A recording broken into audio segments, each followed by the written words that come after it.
تو اللہ پاک نے قرآن مجید کے اندر ارشاد فرمایا، سنیے، الا ان اولیاء اللہ لا خوف علیہم ولا هم یحزنون، خبردار جو اللہ کے ولی ہیں، اولیاء ہیں، نہ انہیں کوئی خوف ہے نہ انہیں کوئی غم ہے۔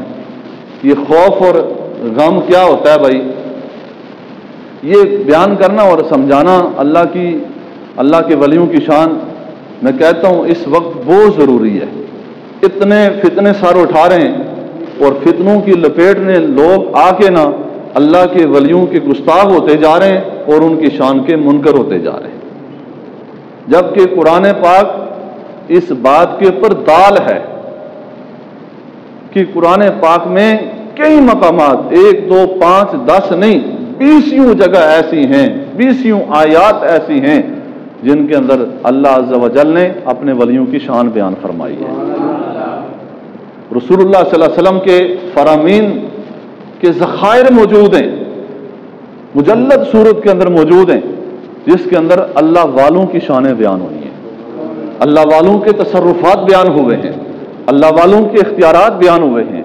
اور ہماری جہالت کی انتہا دیکھیں کہ قرآن کی کس آیت میں اللہ کے ولی کی شان لکھی ہوئی ہے، بھائی بتائیں۔ تو اس کا مقصد ہے جو اس طرح کر کے پوچھے تو اس نے قرآن کو ٹچ ہی نہیں کیا ہے، اس نے قرآن کو سمجھا ہی نہیں ہے۔ اور یہ روایت رسول اللہ صلی اللہ علیہ وسلم کرتے ہیں، اللہ پاک نے ان کو عطا فرمائی ہے۔ قرآن کی صورت میں وحی بھی آتی ہے، القاء بھی ہوتا ہے۔ حدیث قدسی جو رسول اللہ صلی اللہ علیہ وسلم نے رب سے پایا اور بیان کیا اپنے صحابہ سے، ابو ہریرہ رضی اللہ تعالیٰ عنہ کہتے ہیں رسول اللہ صلی اللہ علیہ وسلم نے فرمایا، جو میرے کسی ولی سے دشمنی رکھے، من عاد علی ولیا فقد آذنتہ بالحرب، جو میرے ولی کے ساتھ دشمنی رکھے میں اس کے ساتھ، یعنی اللہ عز و جل فرماتا ہے میں اس کے ساتھ اعلان جنگ کرتا ہوں۔ اب جو لوگ ولیوں کو برا بھلا کہتے ہیں، حدیث قدسی کے اس الفاظ سے رسول اللہ صلی اللہ علیہ وسلم کی زبان سے جو نکلے اللہ نے ان کو عطا فرمائی، اس سے ثابت ہوا جو ولی کو برا بھلا کہے یا بغض رکھے اس کے ساتھ اللہ کا اعلان جنگ ہے۔ دنیا کی کوئی طاقت نہیں ہے جو اللہ عز و جل کی طاقت کا مقابلہ کر سکے، جنگ کر سکے۔ ہاں اتنا ضرور ہے جو ولی کو برا بھلا کہے اس کے مقدر میں، اس کے نصیب میں ذلت اور رسوائی لکھی جاتی ہے، اس لیے وہ بولتا ہے۔ اور دوسری طرف جب اللہ عز و جل ولیوں کی شان کو بڑھاتا ہے پھر یوں لا کے میدان میں انہیں کھڑا کرتا ہے، لوگ ذلیل ہوتے ہیں انہیں برا بھلا کہہ کے، یہ صبر کر کے برداشت کر کے اپنی بلند و مرتبے کو پا لیتے ہیں۔ تو اب اللہ پاک فرماتا ہے میں اس کے ساتھ اعلان جنگ کرتا ہوں، جو کہ داتا علی اجمیری تو شے ہی کوئی نہیں، جو کہ خواجہ اجمیری تو شے ہی کوئی نہیں، جو ان کو برا بھلا کہے، بتا وہ کس کا مقابلہ کر رہا ہے؟ ان کو یہ شان کس نے عطا فرمائی ہے؟ اللہ نے عطا فرمائی ہے۔ وہ تجھے اللہ کی عطا کے اوپر جناب والا غصہ آتا ہے، اللہ کی عطا سے بغض ہے، تو پھر اللہ تمہارے ساتھ اعلان جنگ فرما رہا ہے۔ قرآن سے میں دلیل پیش کر دیتا ہوں بھائی۔ حضرت سلیمان علیہ السلام نے اپنے اس مجلس اور محفل کے اندر فرمایا، کون ہے ایسا شخص جو بلقیس کا تخت اس کے آنے سے پہلے پہلے میرے پاس لے آئے۔ سورہ نمل ہے قرآن پاک میں سے۔ کاش کہ ہم قرآن سمجھتے، ہم قرآن پڑھتے، اہل علم سے سمجھتے ہم۔ تو ایک جن جو بڑا طاقتور تھا کہنے لگا، اے اللہ کے پیغمبر میں پیش کر دوں گا۔ فرمایا کتنی دیر میں؟ توجہ ہے؟ کتنی دیر میں؟ کہا جی آپ اپنی مجلس جاری رکھیں، ختم ہوگی تو ہم لے آئیں گے۔ فرمایا نہیں ہمیں جلدی چاہیے۔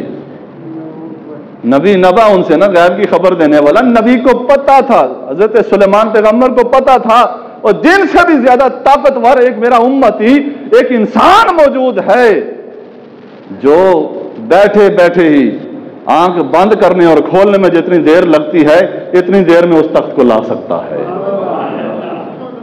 اب اللہ کا پیغمبر حضرت سلیمان علیہ السلام نبیوں کے، پھر غیر نبیوں سے کیوں کہہ رہے ہیں بھائی؟ غیر اللہ سے کیوں کہہ رہے ہیں؟ اب رب کی بارگاہ میں التجا کرتے، ہواؤں کے اوپر حکم چلتا، آپ کا تخت آ جاتا۔ توجہ ہے؟ ادھر ادھر دیا پھکیاں لیں دے 2 نمبر ہے، 1 نمبر پھکی سنو ذرا آج۔ ہاں 1 نمبر بھائی، آپ کو نہیں پتا تھا توحید کیا چیز ہے؟ میں اللہ سے عرض کروں یا اللہ تخت پہنچا دے، اللہ زمین کی اس وسعت کو سمیٹ دیتا نا، تخت آ جاتا۔ پھر غیر اللہ کی طرف غیر نبی سے کیوں کہا؟ غیر اللہ کو کیوں؟ کون لائے گا؟ جن کے لگا لے آؤں گا بیٹھ جا، ولی کی شان جو بتانی تھی۔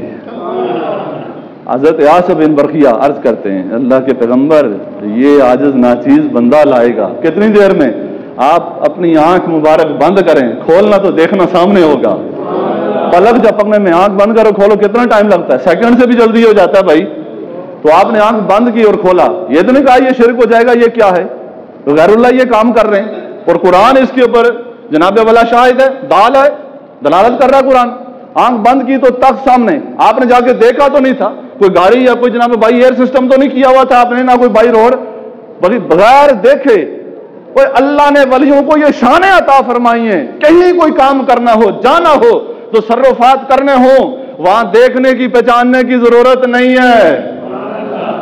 دہر کا نقشہ اللہ نے ان کے سامنے رکھا ہوا ہے، وہی لوح محفوظ جس کی آنکھوں کے سامنے ہو، اس کے سامنے کیا پوشیدہ ہو سکتا ہے؟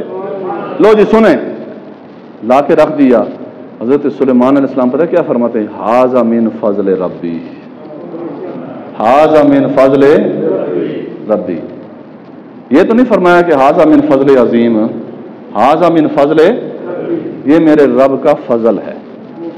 جس کے اوپر رب کا فضل ہو، قرآن بیان کرتا ہے کہ بیٹھے بیٹھے آنکھ بند کرنے کھولنے میں جتنی دیر لگتی ہے، ہزاروں میل دور سے ایک باری تخت جسے کئی 100 بندے بھی نہیں اٹھا سکتے، وہ بیٹھے بیٹھے طاقت وہ ولی جو روحانی تھی، کتاب اللہ کی تھی، اس میں اعظم کی تھی، اس کے زور پہ لے آئے، وہ لے آیا جس کے اوپر اللہ کا فضل ہوا۔ تو جس غوث جلی پہ رب کا فضل عظیم ہوا ہے، ہم لوگ ان سے محبت کرتے ہیں۔ آپ داتا صاحب سے محبت کرتے ہو؟ ذرا کردہ وہ بولے بھائی، کر دیا نا سارے الحمدللہ، شاک کوئی نہیں، نہیں کر دو پامے چوپ رہے، وہ کام ہی کوئی نہیں تھے، وہ کام ہی کوئی نہیں، انہوں بولن دا حوصلہ پہنا ہی کوئی نہیں، انہوں شرک کا دورہ جو پیا ہوا ہے۔ ہاں جی، اب آپ داتا صاحب سے محبت کرتے ہیں، بتاؤ وہ آپ کے رشتہ دار ہیں؟ نہیں ہے نا، ڈٹ کے بولے رشتہ دار ہیں آپ کے؟ دسو یار، تانوں انہوں نے گدی نشین بنایا ہے؟ تانوں کوئی پلاٹ دے کے گئے نے؟ اور دسو تانوں فری علاج دے کے گئے نے ہسپتالاں وچ؟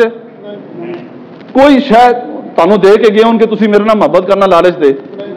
رسول اللہ صلی اللہ علیہ وسلم نے فرمایا قیامت کا دن ہوگا، اللہ کے بندوں میں کچھ لوگ ایسے بھی ہیں جو نہ تو نبی ہیں نہ شہداء ہیں، لیکن انبیاء اور شہداء ان کے مرتبے اور مقام کو بروز قیامت دیکھ کے جناب والا کیا کریں گے؟ وہ نگاہ رشک سے دیکھیں گے، اور ان کے چہرے نورانی ہوں گے، نور سے اوپر ہوں گے۔ اور وہ لوگ کون ہیں؟ آپ نے آج پڑھ کے بتایا لا خوف علیہم ولا هم یحزنون۔ عرض کی کہ یا رسول اللہ صلی اللہ علیہ وسلم یہ مقام و مرتبہ کس وجہ سے؟ فرمایا ان کا تعلق اللہ والوں سے کسی رشتہ داری کی وجہ سے نہیں، مال و دولت، لین دین، کاروبار، بزنس کی وجہ سے نہیں، یہ اللہ والوں سے، اللہ کے بندوں سے محبت اس لیے کرتے تھے کہ ان کے اوپر اللہ کی رحمت ہے، اور اللہ کے دین اور اللہ کے قرآن اور رسول اللہ صلی اللہ علیہ وسلم کی نسبت کی وجہ سے محبت کرنے والے ہیں۔ فرمایا وہ دولت رشتہ داری کی وجہ سے نہیں، اللہ کی رضا کے لیے محبت کرنے والے تھے۔ تو اس وجہ سے کیا ہوا؟ اللہ نے ان کو یہ مقام و مرتبہ دے دیا۔ آئے پہ بندہ ادھر نال یاری لانی ہے، بڑا پیسے آنا ہے، ادھر جب قبر بھی جانا پیسے تو غیراں کو چلے جانے نے، وہ بڑی گیدرنگ ہے، وہ بڑا جناب والا بہادر ہے، دلیر ہے، طاقتور ہے، جب ملک الموت فرشتے نے آنا تو طاقت کتنے جانی ہے؟ 10 رسول اللہ صلی اللہ علیہ وسلم سے پیار کریں، بس اللہ والوں سے پیار کریں۔